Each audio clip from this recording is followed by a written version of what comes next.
नमस्कार, मैं हूं आपके साथ ज्योति कनौजिया। आइए रुक करते हैं तमाम बड़ी खबरों की ओर। केंद्रीय स्वास्थ्य मंत्रालय के आंकड़े के अनुसार भारत में कोरोना के नए 14,148 मामले सामने आए। हालांकि सक्रिय मामलों की संख्या घटकर 1,48,359 हो गई है। 98.46% की दर से कोविड-19 की रिकवरी रेट में भी सुधार हुआ है। दिल्ली एनसीआर में बारिश को लेकर मौसम विभाग ने आशंका जताई है। मौसम विभाग के मुताबिक आने वाले 2 दिनों में राजधानी में तेज बारिश हो सकती है। उत्तर भारत के कई राज्यों में बारिश का अनुमान है।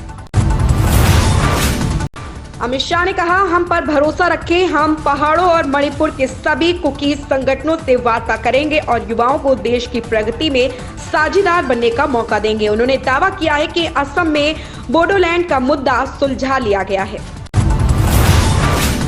मौजूदा हालात के मद्देनजर सरकार नए नियमन करने जा रही है। इसके तहत साइबर अपराधों के बारे में सूचना देने की जिम्मेदारी संगठनों की होगी। इस व्यवस्था के बाद वे ऐसे हमलों की जानकारी को दबाकर नहीं रख पाएंगे।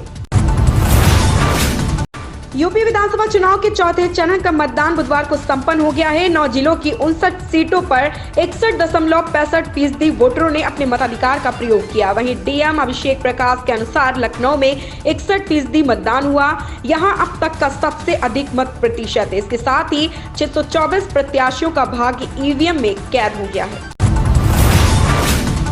अयोध्या में एक बार फिर विचारों की जंग है। मंदिर मस्जिद विवाद के उफान पर आने के बाद यहां चुनाव में जीत और हार का फैसला विवाद की पृष्ठभूमि पर ही होता रहा। समय चाहे जैसा रहा हो, लेकिन चुनाव के अंतिम क्षण में ध्रुवीकरण जीत का मार्ग प्रशस्त करता रहा।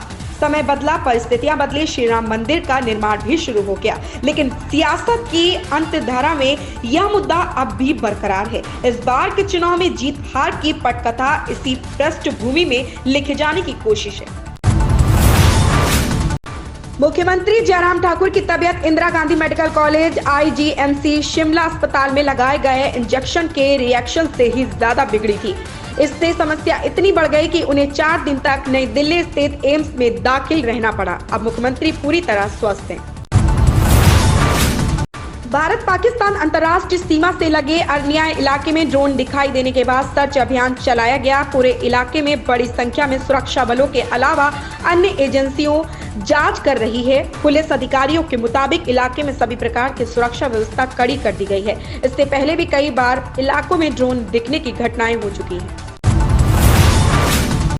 रूस और यूक्रेन के बीच तनाव और रूसी राष्ट्रपति व्लादिमीर पुतिन के सैन्य कार्रवाई के ऐलान के तुरंत बाद कीमती धातुओं के भाव में आग लग गई। एमसीएक्स पर सोने की कीमत 2.45% की जबरदस्त बढ़ोतरी के साथ 50,615 रुपए प्रति 10 ग्राम पहुंच गई। जहां सोने के दाम में जोरदार उछाल आया, तो वहीं दूसरी ओर चांदी का दाम भी रिकॉर्ड स्तर पर पहुंच गया। चांदी की कीमत 2.61% की तेजी के साथ 66,271 रुपए प्रति किलोग्राम पर आ गई है।